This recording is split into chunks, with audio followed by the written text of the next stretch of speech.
Assalamualaikum warahmatullahi wabarakatuh. Selamat siang Dunsana sadonyo. Alhamdulillah siang yang cerah di kota Padang. Bagi Dunsana yang saat ini sedang bekerja mengais rezeki, tetap semangat, jangan putus asa. Kata Allah dalam Al-Quran surah Hud ayat 6, "Wa ma min dabbatin illa 'ala Allahi rizquha." Dan tidak ada seekor binatang melata pun kecuali Allah menjamin rezekinya. Nah, sana di dalam ayat tersebut Allah berbicara tentang binatang melata.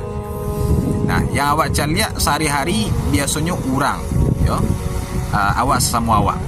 Kemudian hewan-hewan yang biasa awak lihat kucing, ayam, itik, kambing, jawi dan segala macamnya.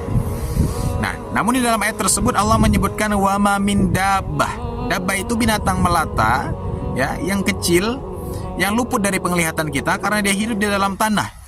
Nyuidi di bawah kaki awak go sana, di bawah rumah awak, ya, di dalam tanah, luput dari penglihatan awak.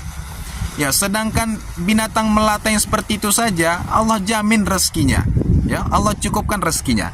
Apalagi awak, ya, awak manusia kok. Laqad khalaqnal insana fi ahsani taqwim. Sungguh sudah kami ciptakan manusia dalam keadaan yang sebaik-baiknya.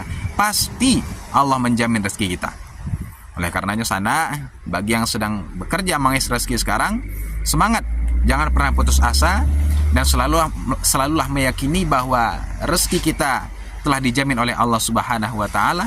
Yang jangankan kita, binatang melata pun di bawah bumi Allah jamin rezekinya. Terima kasih, semoga bermanfaat. Wassalamualaikum warahmatullahi wabarakatuh.